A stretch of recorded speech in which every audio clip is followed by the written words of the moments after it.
Yes.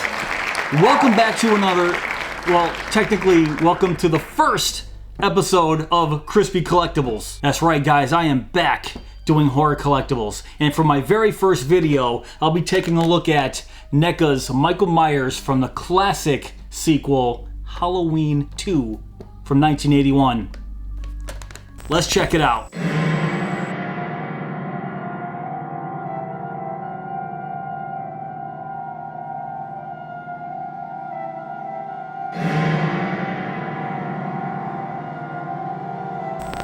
Alright, so let's check out Michael Myers, still in everyone's favorite packaging, the Clamshell. I'm just kidding, these suck. But let's just check them out in the packaging anyways. There's his extra head, his weapons, very cool artwork in the background right there. Flip it around to the back side, and as always, we always get some nice product shots of Michael Myers and some pretty cool poses. But I'm not going to spend too much time on the packaging.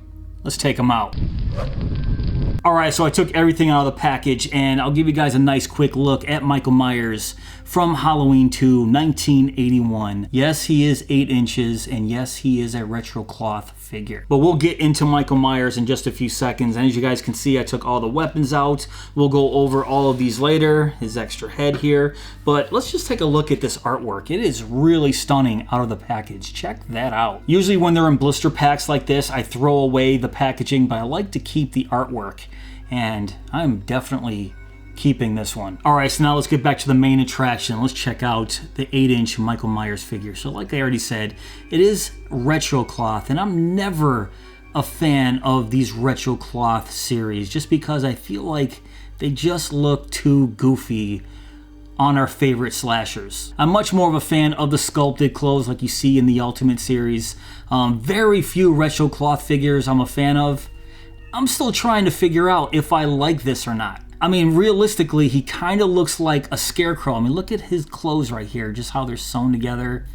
It looks super goofy. But to be fair, it's not as bad as some of the other retro cloth figures that I've seen. So this one might lay somewhere in the middle just based on the clothes. But based on the sculpture of the head, look at the likeness in this figure here. And I think this one captures the likeness of Michael Myers' mask just a little bit better than what we saw in the Ultimate Halloween 2 Michael Myers that we saw previously. Because check it out, they got the color pretty accurate on his mask here. Check out his hair. Very nice sculpture on his hair, and this is what I love. I love that little slit of the mask right there in the back. And I couldn't really put my finger on what they did differently until I took out the Ultimate Michael Myers from Halloween 2, and I want to show you guys what I'm talking about. Alright, so here is the Ultimate Michael Myers from Halloween 2. By the way, just infinitely cooler packaging. And as much as I loved this Ultimate Michael Myers when I first reviewed it, let's check out the head sculpts here. And you can see instantly what I'm talking about. This new 8-inch retro cloth, they absolutely nailed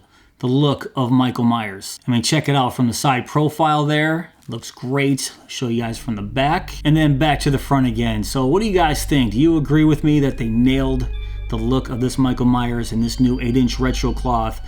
More so than they did with the Ultimate figure here. And while I have out the Ultimate figure here, you can see the gunshot wounds to his torso. And as much as I hate the retro cloth series and the clothing, you can see they actually have little bullet wounds right there. Check that out. Now I didn't count yet to see if he has 6 gunshot wounds, but I'm gonna do that right now. Alright, so this is really interesting. So I counted the bullet holes in the Ultimate figure, and he does have 6 here, unless I'm missing one, but I counted 6. And then I looked at the new 8-inch cloth here, and it looks like he has 7. So call me crazy, but I see 2 right here. I see 1 right there in his upper chest, 1 right there in his abdomen, that's 4. I see 2 right there, 1, 2, and then I see 1 right there in his shoulder, so that's 7. So did they really put the 7 gunshot wounds as you saw in the beginning of Halloween 2 as opposed to the 6 as you saw in the original Halloween? If they did, that is super funny. But even though I'm not a fan of the cloth,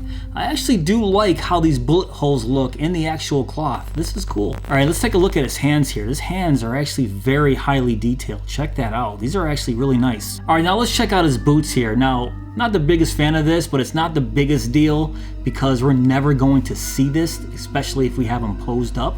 But his boots just look like dress shoes with black socks. I mean, look at this, black dress shoes with some black socks, like Michael Myers is about to head out to a big job interview.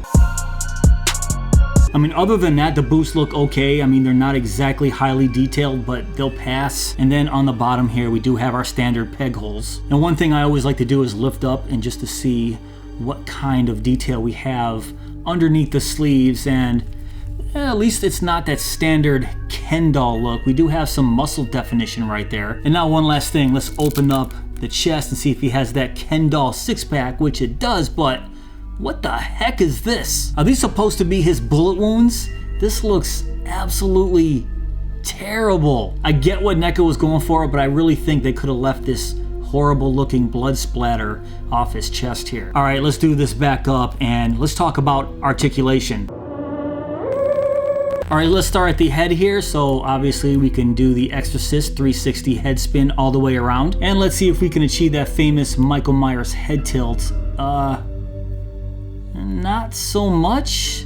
Very slight, it's there, but it's not the Michael Myers head tilt. And let's see his range of motion looking up.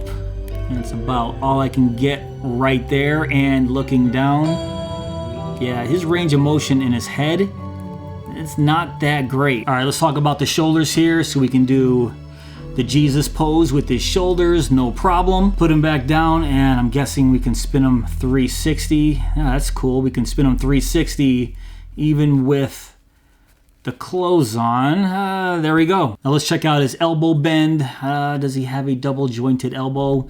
I don't think so, but still a pretty good range of motion in his elbow. But after lifting up his sleeve here, it looks like we do have a double jointed elbow right here.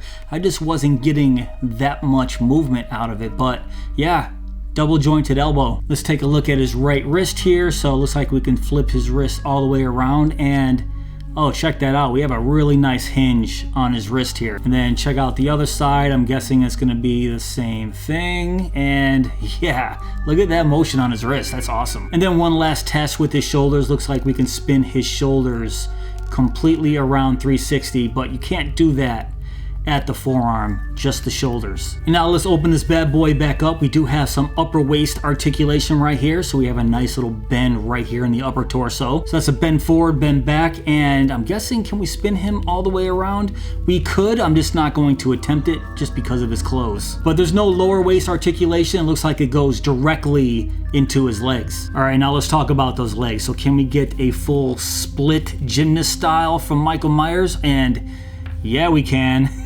Check it out. So Michael has been limbering up because we can get a full split out of this guy. So let's see what we can do the other way. And yeah, pretty solid. Let's put his legs back here and try the kicking motion. So yeah, there we go. We can get his leg up pretty high. I like that. Put that back down. Let's check out his knees. I don't believe they're double jointed knees, but I also didn't think they were double jointed elbows either. Lifting up his pant leg, they are not double jointed, just a single joint in the knee. But even so, that's pretty solid. I don't need any more than that. Now let's go down to his dress shoes here. So let me show you the range of motion. Pointing his toe up, and that's what we can achieve pointing his toe down. Better pointing down than it is up. Actually, now that I loosen it up a little bit, it's pretty even. And no, we can't spin his feet all the way around, but there's a pretty aggressive ankle rocker. I mean, check this out. I mean, that looks painful. And if I go the other way, see what I'm saying there? Now, I always appreciate a nice ankle rocker because if they don't give you one, it's really tough to stand him and pose him the way you want. All right, guys, let's talk about his accessories. All right, so let's start out with this alternate hand here. And obviously this is his weapon holding hand. And just like his other hands, this is pretty highly detailed, except he's making a fist so he can hold any one of these weapons right here. And I'll show you what that looks like after I talk about his weapons here. So let's start out with his iconic butcher knife. So nothing too special with this knife. It does suffer from the Neca disease. And if you guys remember what that is, it's just a plain, no detailed weapon with no blood on it at all. And you guys know how I feel about that. Don't give me a weapon from one of my favorite slashers without blood on it. And no, I'm not gonna go on another rant about it. I'm just saying, I hate this. And it's not like this is a super detailed knife at all anyways. Look, just brown and silver. And now let's talk about his hammer here. So the hammer fares a little bit better. I actually like the sculpt on this hammer a lot. But as you can see, the handle is just one color, just no detail at all. But at least the silver part of the hammer has a little bit of detail. You can kind of see some black around it. Not much, but still absolutely no blood on this hammer at all. All right, so next let's talk about the scalpel here. And if I can get focused, there we go. So the scalpel has a little bit of detail on it. I do like this. I do like the sculpt. It looks great. And you can see a little bit of black around the handle there. So at least they give us a halfway decent scalpel with our Michael Myers figure. And last but not least, we have our syringe. So the syringe, we have a clear plastic right here. And then you can see the silver on the needle. And I wasn't expecting too much detail on this, but I do like the little measuring lines right there. And I'm not sure if you guys can pick it up, but at the very end right there is angled just like a needle. So that's a nice touch. And now let's check out his alternate head here. So we do have that same nice coloring on his alternate head. And of course, this would be the alternate head after Laurie Strode shoots him at the very end of the movie. Spoiler. And you can see the nice blood drops coming from Michael Myers' eye sockets right there. This is actually a very nice alternate head. And one thing I didn't say about the head that's already on him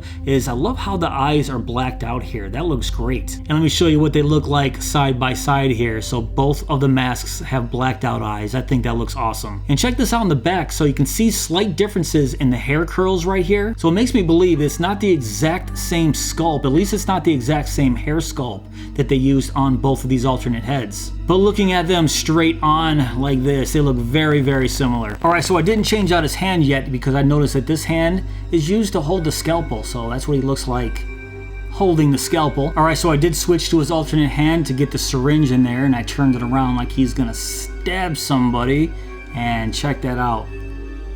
That's pretty cool. All right, this is what Michael Myers looks like holding his hammer, about ready to come down on something. Not really sure what, but this is what I'm saying. How cool would this be with a little bit of blood back there instead of just plain boring old silver? And then Michael holding his favorite weapon choice of all, his butcher knife here. And this is actually really cool. So obviously most people are gonna have this weapon in his hand while posing him up, and I'm no different. And since this came in a clamshell, I'm not gonna put him back in it because I just throw away the packaging. So I will have this guy posed up somewhere in the room with all my other figures. And most likely he'll look exactly like this. Alright guys, that's pretty much it for this video. What do you guys think of Neca's 8-inch Michael Myers from Halloween 2? So as I already said 100 times before, I'm not the biggest fan of the Retro Cloth series, and I feel like this figure right here falls somewhere in the middle for me. And to be quite honest, these bullet holes kind of saved it for him. Otherwise, I would absolutely hate the look of this jumpsuit on him. But I think Neca seriously knocked it out of the park with just how accurate this face looks to the movie. So if you guys want to pick him up for yourself, I will leave links below in my description box where I picked him up. And let me know in the comments below if you guys already have him or if you plan on picking him up. But if you did enjoy this video, please give me that thumbs up. Please subscribe and go!